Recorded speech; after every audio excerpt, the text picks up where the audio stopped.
Kembali kami mengucapkan syukur Tuhan seperti lagu yang kami nyanyi, Immanuel Tuhan Allah yang Maha Besar beserta dengan kami. Memasuki bulan Desember ini di minggu pertama, kami kembali mau merenungkan pengharapan yang telah berikan kepada kami.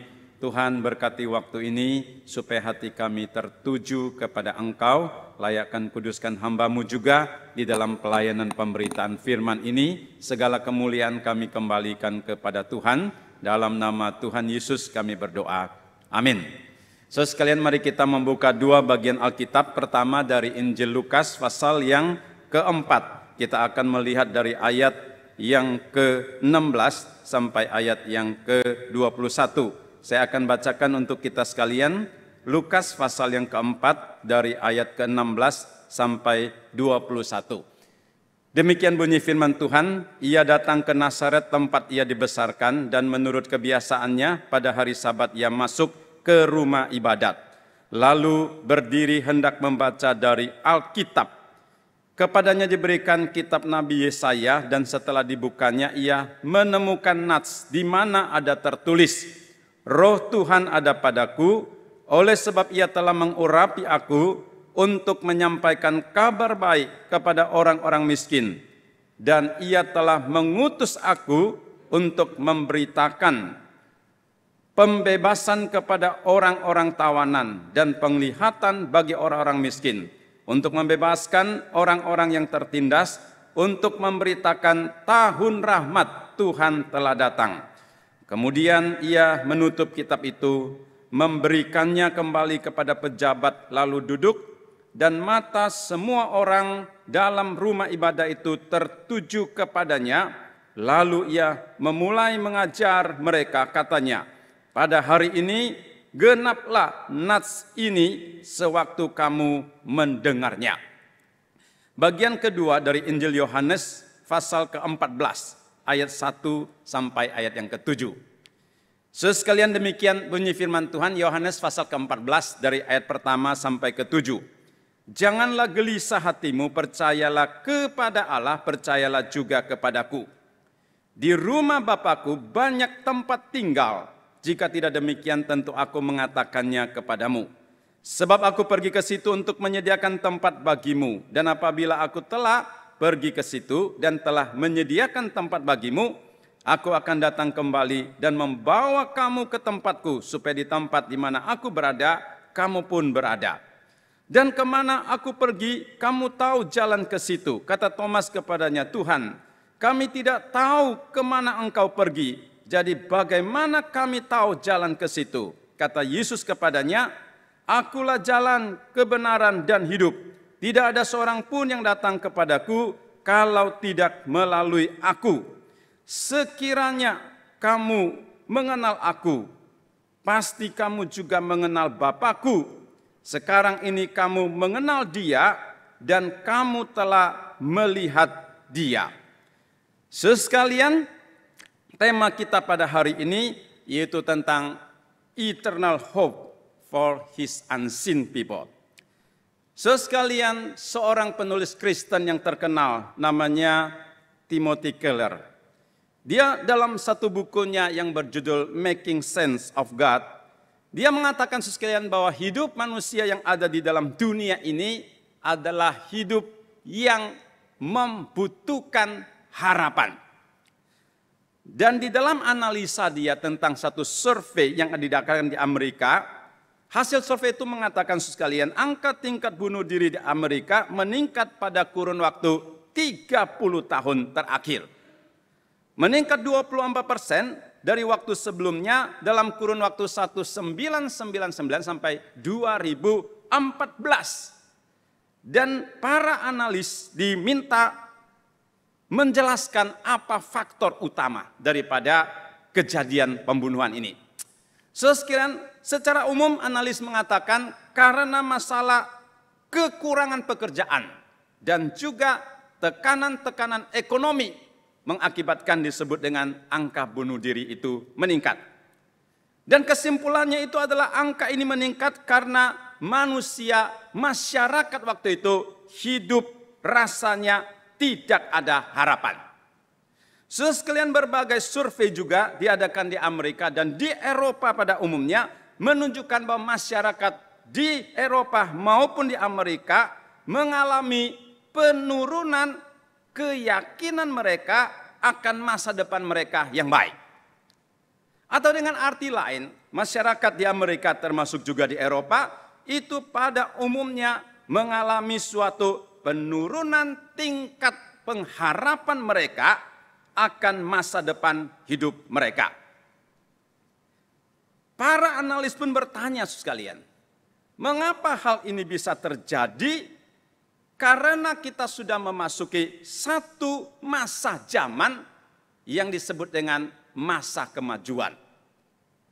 Manusia pada hari ini mengalami kemajuan jauh lebih besar dibandingkan generasi yang sebelumnya. Baik secara material, baik secara ilmu teknologi, kenyamanan dan keberadaan hidup, manusia modern hari ini jauh lebih baik dibandingkan dengan generasi sebelumnya. Tetapi kenapa fakta memberitahukan bahwa masyarakat modern justru mengalami apa yang disebut dengan masa hidup yang tidak punya harapan. Atau kepercayaan mereka kepada masa depan mereka menjadi membingungkan dan merisaukan.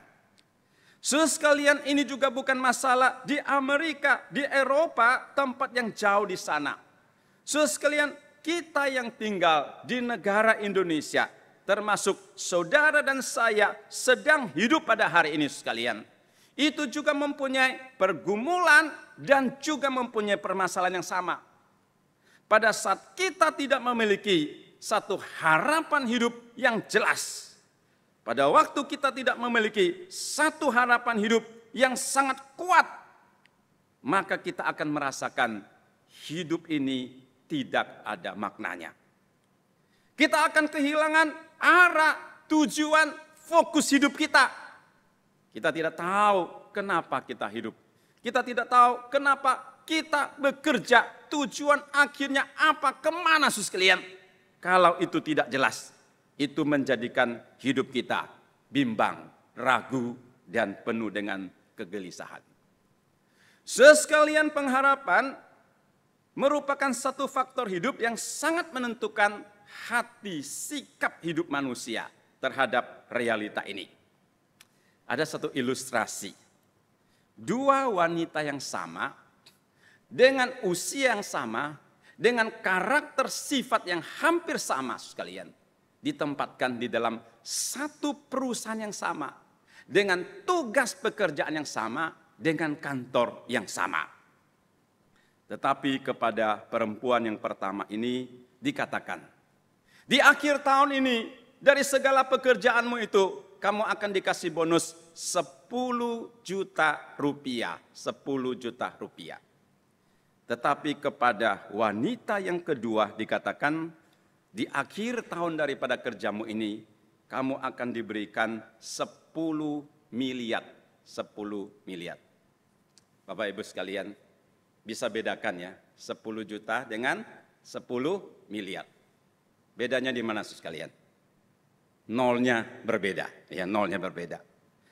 Sekalian, setelah mendengarkan berita yang demikian, maka sikap kerja dan hidup dari kedua wanita pun menjadi berbeda. Yang pertama merasa kerja ini tidak ada nilai, tidak ada satu yang mendorong semangat, tidak memberikan suatu gairah dan bekerja dengan terpaksa, lesu dan muka selalu muram adanya. Tetapi wanita kedua sekalian bekerja dengan sukacita, hati yang riang, bersemangat, bergairah. Kenapa sekalian? Karena di ujung tahun mendekati Natal, dia bisa mendapat 10 M sekalian. Wah, bisa beli banyak ya kalau hari ini sekalian. Mobil bisa beli rumah sekalian, 10 M. Gairah hidup menjadi beda, sikap hidup, dinamika kerja menjadi berbeda. Karena apa sekalian? Karena di depan ada harapan, di depan ada tujuan, di depan ada satu masa depan yang sangat indah dan menarik. Saudara sekalian, dua jenis pengharapan. Di dalam realita kehidupan kita hari ini, kita menemukan dua jenis pengharapan yang ada di dalam dunia. Pertama, saudara sekalian, saya sebutkan ini adalah pengharapan sementara ataupun pengharapan semu dan juga bisa disebut pengharapan yang sekuler. Pengharapan sekuler memberitahukan kepada kita sekalian bahwa kekayaan harta, tata kuasa, ilmu yang tinggi, kemajuan teknologi yang canggih, semua itu bisa memberikan satu jaminan yang aman bagi masa depan hidup kita. Itu adalah sekalian harapan hidup. Dan ini adalah harapan yang ditawarkan oleh dunia dan sekuler. Itulah sebabnya pada hari ini di dunia pelosok manapun juga termasuk di Jakarta, Jabotabek sekalian, kita melihat orang berjeripaya, berbondong-bondong mengejar kekuasaan, mengejar kekayaan, mengejar ilmu, mengejar kemajuan di dalam zaman ini. Karena mereka berpikir disitulah harapan dan letaknya nilai tujuan hidup kita saat ini di dunia ini. Saudara sekalian, memang tidak salah. Harta kekayaan, segala materi dan juga kekuasaan di dalam dunia ini bukan sesuatu yang salah. Itu adalah anugerah Tuhan, itu adalah anugerah umum, itu juga dibutuhkan oleh setiap kita hari ini. Di sini juga kita membutuhkannya. Tetapi sekalian, pada dasarnya segala hal-hal yang ditawarkan oleh dunia itu tidak bisa memberikan satu jaminan yang kekal. Segala harta kekayaan kekuasaan yang bisa kita miliki di dunia saat ini juga sekalian satu hari akan hilang. Kepemilikannya itu adalah kepemilikan yang sederhana, yang sementara. Kepemilikannya itu bahkan bisa menjadi satu kepemilikan yang semu. Kelihatannya kita memiliki, tetapi pada realitanya itu kita tidak memiliki. Itu namanya satu pengharapan yang semu. Di dalam kesibukan perjuangan hidup saudara dan saya setiap hari sekalian, seringkali kita pun tertipu oleh apa yang disebut dengan harapan sementara, harapan dunia yang begitu menarik hati dan hidup kita ini. Oleh karena itu Alkitab mencatat, pada satu hari ada seorang anak muda yang kaya. Dia datang mencari Tuhan Yesus dan berkata, guru-guru yang baik, bagaimana saya bisa mendapatkan hidup yang kekal? Tuhan mengatakan, lakukanlah berbagai perintah dari hukum Taurat. Jangan mencuri, jangan berzina, ya, hormatilah orang tua, jangan menyembah berhala. Itu penting, itu adalah pengajaran firman. Si anak muda itu mengatakan, Tuhan, saya sudah melakukan.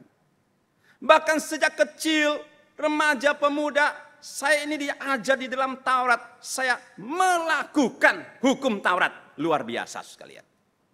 Jadi si anak ini sebenarnya bukan saja punya kekayaan, kedudukan dan juga punya satu moral yang sangat tinggi. Tetapi semua kepemilikan yang dilihat dari sudut dunia ini tidak bisa menjawab pergumulan isi hatinya. Sehingga dia pun mencari Yesus. Sebenarnya makna hidup itu letaknya di mana? Demikian juga dengan seorang yang namanya Sakyus sekalian. Dia adalah seorang pemungut cukai. Dia orang kaya. Saya berpikir dia juga berilmu sekalian. Karena mengerti pajak cukai itu tidak gampang. Mengerti hukum. Tentu dia juga adalah orang yang pinter, yang bisa berhitung. Alkitab bilang dia itu kaya. Tetapi di dalam kekayaan dia pun mengalami kekosongan. Sehingga dia waktu mendengar Yesus mau melewati kotanya, dia pun berusaha melihat Yesus itu bagaimana orangnya. Dan ingin bertemu dengan Tuhan. Sehingga dia harus memanjat pohon dari atas untuk melihat Yesus yang lewat dari bawah.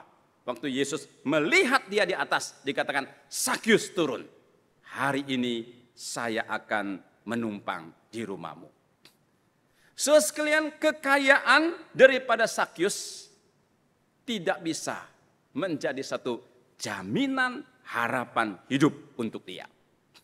Sehingga dia harus memanjat pohon untuk mencari Yesus yang bisa menjawab pergumulan isi hati yang paling dalam. Saudara sekalian, pengharapan kedua saya sebut sebagai pengharapan yang kekal. Pengharapan spiritual sekalian. Pengharapan spiritual itu memberitahukan kepada kita yang paling dibutuhkan di dalam hidup kita ini. Bukan saja masalah uang, harta, kedudukan, itu penting. Tetapi lebih jauh lagi sekalian. Tentang pengampunan dosa. Tentang adanya damai di hati. Tentang adanya sukacita surgawi yang bersifat imanen di dalam hati. Yang tidak dipengaruhi oleh situasi lingkungan. Itu namanya sukacita surgawi. Yang ada di dalam hati. Itu yang lebih penting. Yang menentukan. Hidup yang terlepas dari belenggu kuasa dosa. Hidup yang telah berrekonsiliasi, berdamai dengan Allah. Itu adalah damai yang sejati. Itu adalah relasi hidup yang sehat antara kita dengan pencipta. Dan lebih penting, satu jaminan kepastian di balik daripada hidup di dunia yang sementara. Ada kehidupan kekal yang menantikan kita. Sekalian, ini jauh lebih penting daripada sekedar yang sementara. Ini adalah suatu jaminan hidup di dalam hati. Kalau saudara dan saya sudah mendapatkan semuanya itu, saudara akan menjadi tenang, pasti, dan melangkah dengan penuh keyakinan. Sekalian, Yesus Kristus adalah harapan hidup bagi kita untuk selamanya. Tadi kita telah membaca dua bagian Alkitab yang memberitahukan kepada kita janji Tuhan, sekaligus itu juga merupakan harapan Tuhan yang Tuhan berikan bagi kita. Di dalam Injil Lukas pasal keempat, 16 dan 21, satu perikop yang bagian kita baca ini memberitahukan kepada kita satu janji Tuhan yang penting, yaitu pembebasan hidup bagi umat Tuhan. Saudara sekalian, Lukas pasal 4 ayat 16 sampai 21, bagian firman Tuhan ini merupakan kutipan atau pencatatan daripada kitab Yesaya pasal 61 ayat 1 dan 2. Artinya waktu Yesus membacakan bagian Alkitab ini adalah dikutip atau berasal dari tulisan Nabi Yesaya yang hidup sekitar 700 tahun sebelum Yesus lahir. Jadi kalimat yang dibaca oleh Yesus di dalam Lukas itu sudah dicatat atau diberitakan 700 tahun sebelumnya, sebelum Yesus lahir. Di dalam Yesaya itu, Nabi Yesaya di dalam urapan dan wahyu Tuhan, dia mengatakan nanti akan lahir seorang hamba Tuhan. Ini hamba Tuhan berbeda dengan hamba Tuhan yang lain. Karena ada roh Tuhan yang ada di atasnya. Dia adalah hamba Tuhan yang diurapi oleh Tuhan untuk memberitakan kabar pengharapan bagi umat manusia. Jadi Yesaya bersama dengan seluruh orang perjanjian lama mengarah ke depan berharap, datanglah hamba-Mu ini Tuhan untuk memberitakan kabar baik bagi kami yang membutuhkannya. Jadi waktu Yesus membaca bagian Alkitab ini, di dalam ayat ke-21, dia berkata kepada pendengarnya, saudara-saudara sekalian, hari ini, isi daripada ayat ini sudah digenapkan. Digenapkan bagaimana caranya? Digenapkan di dalam dirinya Yesus yang hadir, dirinya Yesus yang dinubuatkan oleh perjanjian lama, baik oleh Yesaya maupun oleh nabi-nabi yang lain akan datang Mesias, juru selamat, hamba Tuhan itu sudah digenapi. Dan Yesus datang untuk memberitakan apa? Dikatakan aku datang menyampaikan kabar baik kepada mereka yang miskin. Lalu memberitakan pembebasan bagi orang-orang yang tertawan. Untuk memberikan penglihatan kepada orang-orang buta. Dan membebaskan orang-orang yang tertindas. Memberitahukan tahun rahmat Tuhan sudah datang kepada umat Tuhan. Sekalian menyampaikan kabar baik atau menyampaikan Injil kepada orang miskin. Tadi Alkitab mengatakan kepada kita. Orang miskin yang dimaksud oleh Alkitab di sini bukan miskin secara material, bukan miskin secara ekonomi, juga bukan miskin karena teknologi. Tetapi karena mereka miskin secara rohani di hadapan Tuhan. Mereka haus akan Tuhan. Mereka merindukan Tuhan. Mereka membutuhkan Tuhan. Mereka membutuhkan kenyamanan, kepuasan rohani di dalam diri mereka. Sehingga mereka itu miskin di mata Tuhan. Dan Tuhan mengatakan, aku datang untuk memberitakan kabar baik, kabar keselamatan, kabar yang mereka butuhkan di dalam kemiskinan mereka. Seperti orang-orang Palestina pada hari ini sekalian. Menurut berita yang saya dengar, satu hari itu membutuhkan kurang lebih 500 truk barang, makanan dan sebagainya untuk kebutuhan mereka. Karena apa sekalian? Hampir 2 juta orang yang harus mengungsi. Mereka harus melarikan diri ke tempat yang lain, meninggalkan rumah tempat tinggalnya. Mereka tinggal di tenda. Mereka sangat-sangat membutuhkan apa yang disebut dengan support daripada makanan minuman. Itu adalah kehausan dan kebutuhan secara material.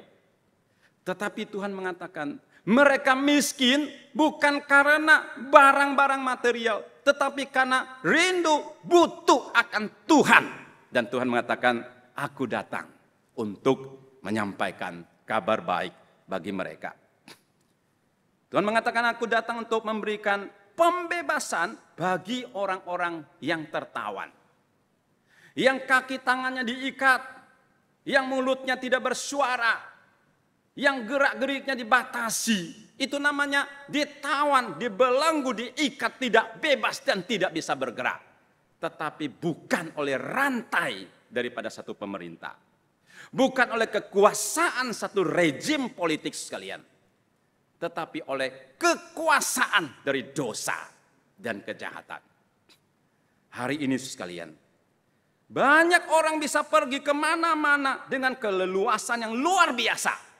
Tetapi sebenarnya hatinya sedang tertawan oleh dosa dan kegelapan yang sangat-sangat menakutkan. Tuhan bilang, aku datang untuk membebaskan mereka yang tertawan oleh kuasa dosa. Saudara sekalian, ini adalah satu kebutuhan yang paling besar daripada dunia. Memberikan penglihatan kepada mereka yang buta. Bukan buta karena tidak kacamata sekalian. Bukan buta karena rabun ayam sekalian. Bukan buta karena katarak sekalian. Tetapi buta tidak bisa melihat kebenaran. Tidak bisa melihat terang Tuhan. Sehingga mereka berjalan di dalam kegelapan, di dalam dosa, di dalam jalan yang menuju kebinasaan, yang membahayakan sekalian. Mereka buta masa depan. Mereka buta kebenaran.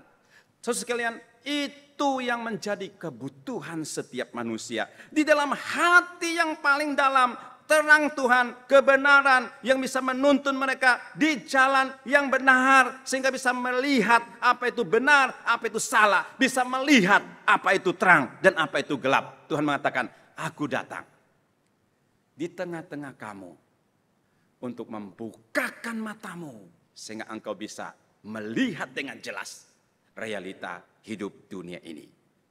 Dan untuk membebaskan mereka yang tertindas oleh kuasa dosa, sehingga menderita oleh kebiasaan-kebiasaan yang buruk, oleh pikiran-pikiran yang jahat. Hari ini begitu banyak orang tertindas sekalian.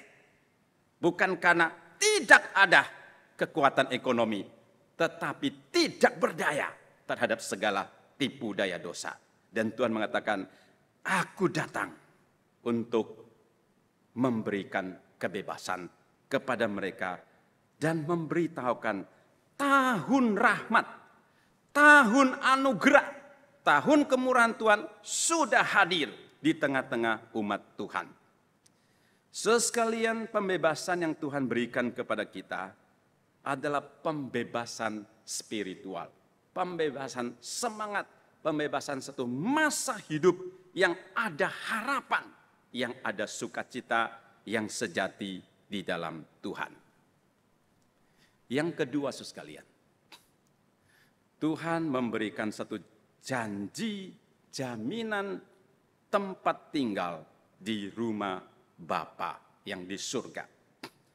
Yohanes 14 ayat 1 dan 7. Tuhan mengatakan jangan gelisah, jangan takut hidupmu. Saudara, kenapa Tuhan mengucapkan kalimat ini? Karena Yesus tahu hidup murid-murid, pengikutnya itu banyak kegelisahan, banyak ketakutan. Salah satu, takut terhadap mati, takut ditinggalkan Tuhan, takut ditinggalkan gurunya. Karena sebentar lagi Yesus harus disalibkan, dia harus ditangkap, dia harus dijadikan, saudara sekalian, orang yang menanggung dosa dunia. Dan Yesus tahu hati murid-murid gelisah. Dan Tuhan mengatakan, jangan takut, jangan gelisah. Percayalah kepada Allah. Percayalah juga kepadaku. Kita percaya kepada Allah itu pasti dan harus. Tetapi juga percaya kepada Yesus. Karena Yesus adalah Allah yang menyatakan diri kepada kita. Sehingga di dalam Dia kita mengenal Allah yang sesungguhnya. Maka Yesus mengatakan, percaya kepada Allah benar, juga kepadaku, karena aku menyatakan Allah sejati kepada kamu. Hari ini banyak orang mengetahui adanya Allah, Allah pencipta dunia. Tetapi mereka tidak mengenal Allah yang ada di dalam Yesus Kristus. Sehingga Tuhan dengan tegas mengatakan, percaya kepada Allah juga kepadaku. Ini adalah satu iman yang otentik, yang menyelamatkan. Kenapa? Karena Tuhan mengatakan, aku menyediakan tempat bagimu di rumah Bapakku. Kalau di sana tidak ada tempat, saya akan kasih tahu. Tetapi kalau di sana ada tempat, aku menyediakan dan aku akan datang kepadamu dan membawa kamu ke tempatku. Supaya aku di mana aku berada, kamu pun berada dengan aku selama-lamanya. Ini adalah satu jaminan hidup kekal. Adalah satu pengharapan hidup kita setiap manusia. Dunia ini adalah sementara, satu hari akan kita lewati. Segala yang kita miliki akan berlalu, tetapi rumah Bapa di surga itu selama-lamanya. Dan itu akan menjadi tujuan akhir, tujuan utama daripada hidup kita. Itu juga merupakan harapan sejati, harapan yang paling berharga bagi saudara dan saya di tengah-tengah dunia ini. Oleh karena itu Yesus datang, Dia memberikan harapan yang sejati bagi kita. Ada beberapa hal yang ingin kita perhatikan sekalian. Pentingnya pengharapan itu di dalam kehidupan kita pada hari ini. Yang pertama, saudara sekalian, pengharapan itu menjadi satu kekuatan bagi kita untuk menghadapi realita hidup. Saudara sekalian, realita hidup di dalam dunia ini tidak bisa terlepas daripada masalah, penderitaan, kesusahan, bencana alam. Sakit penyakit. Kita baru saja melewati satu masa yang luar biasa sulit, yang disebut dengan masa COVID sekalian. Tetapi sepertinya COVID pun belum berlalu dengan tuntas. Saudara sekalian, belum lagi ditimpa oleh berbagai-bagai masalah yang lain. Peperangan saudara sekalian, kebencian di sana sini saudara sekalian, ketidakstabilan politik. Saudara sekalian, ini menjadi semua masalah yang harus kita hadapi. Saudara dan saya sebagai anak Tuhan, kita ditebus oleh Tuhan menjadi milik Tuhan, iya. Tetapi kita masih tinggal di dalam dunia realita yang harus menghadapi segala bentuk masalah-masalah ini. Saudara, bagaimana kita bisa memiliki kekuatan menghadapi setiap pergumulan hidup ini? Apabila ada harapan. Harapan ini menjadi kekuatan yang memampukan kita menghadapi, melewati setiap masalah. Saudara punya masalah dan orang lain juga punya masalah. Mungkin dia tidak bisa mengerti pergumulanmu dan juga mungkin kamu tidak mengerti pergumulannya. Saudara, di tengah-tengah kehidupan yang penuh dengan pergumulan ini, kita diberikan satu kekuatan dari Tuhan yang tidak berharap kepada dunia dengan segala caranya. Tetapi memegang janji Tuhan, itu adalah kekuatan yang luar biasa. Seorang yang bernama Lena Maria. Dan apakah istimewaan daripada Lena Maria ini?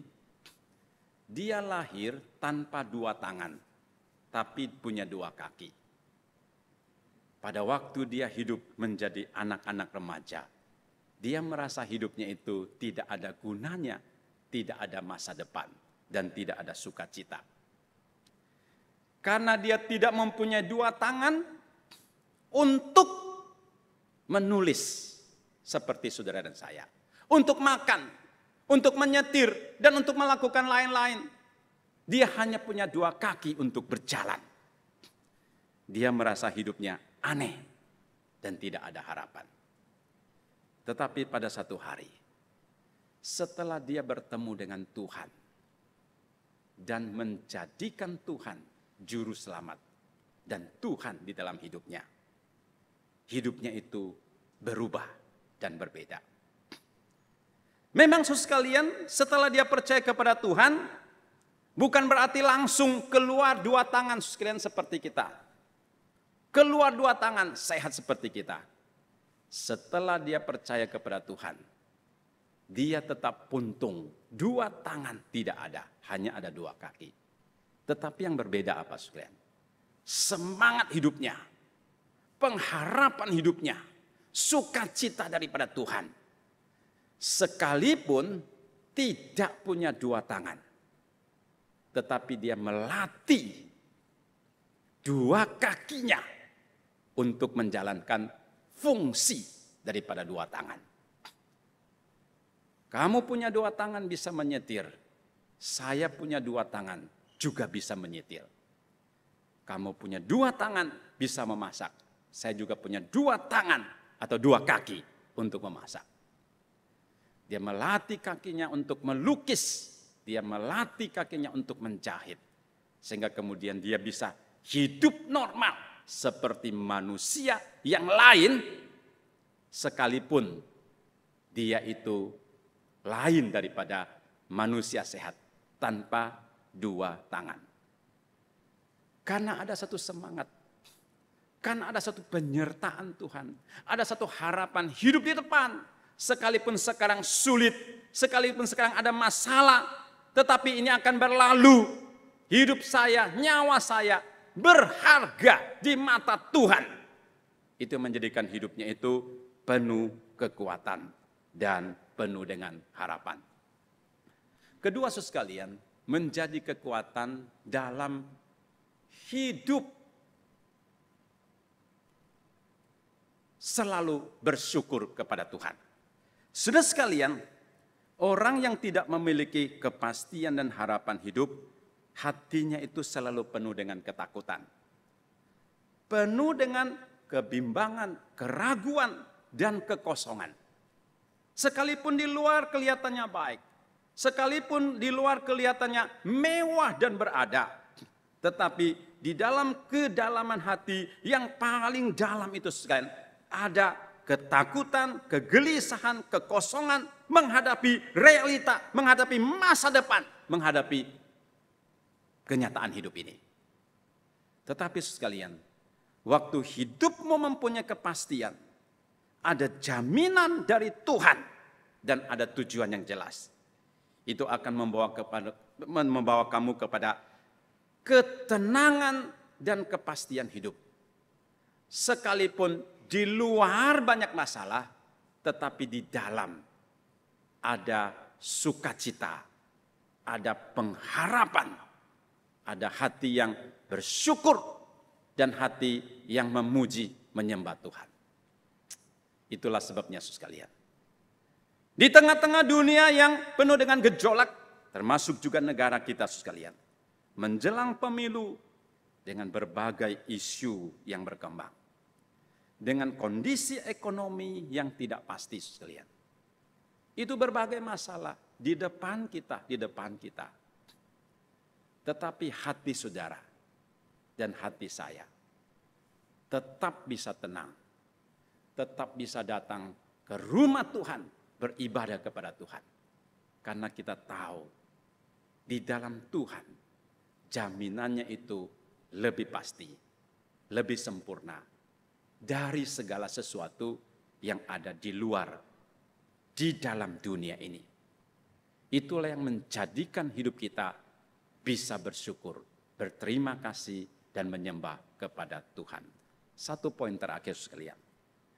Pengharapan itu menjadikan kita berani menghadapi kematian. Beberapa buku dari Kristen tentunya, baik yang ditulis oleh J.I. Packer maupun John Calvin, mereka selalu mengkaitkan harapan hidup dengan kematian. Topik kematian ini sekalian adalah topik yang jarang dibicarakan orang lain. Saya nggak tahu apakah seminar-seminar khusus itu pernah berbicara tentang bagaimana menghadapi kematian. Sepertinya belum pernah ya. Saudara sekalian, yang ada itu sekalian, bagaimana bisa jadi kaya, bagaimana memajukan teknologi, bagaimana memajukan usaha, saudara sekalian. Itu banyak, saudara sekalian. Tetapi bagaimana menghadapi kematian, topik ini sekalian jarang sekali kita dengar. Kenapa sekalian? Karena orang takut berbicara kematian.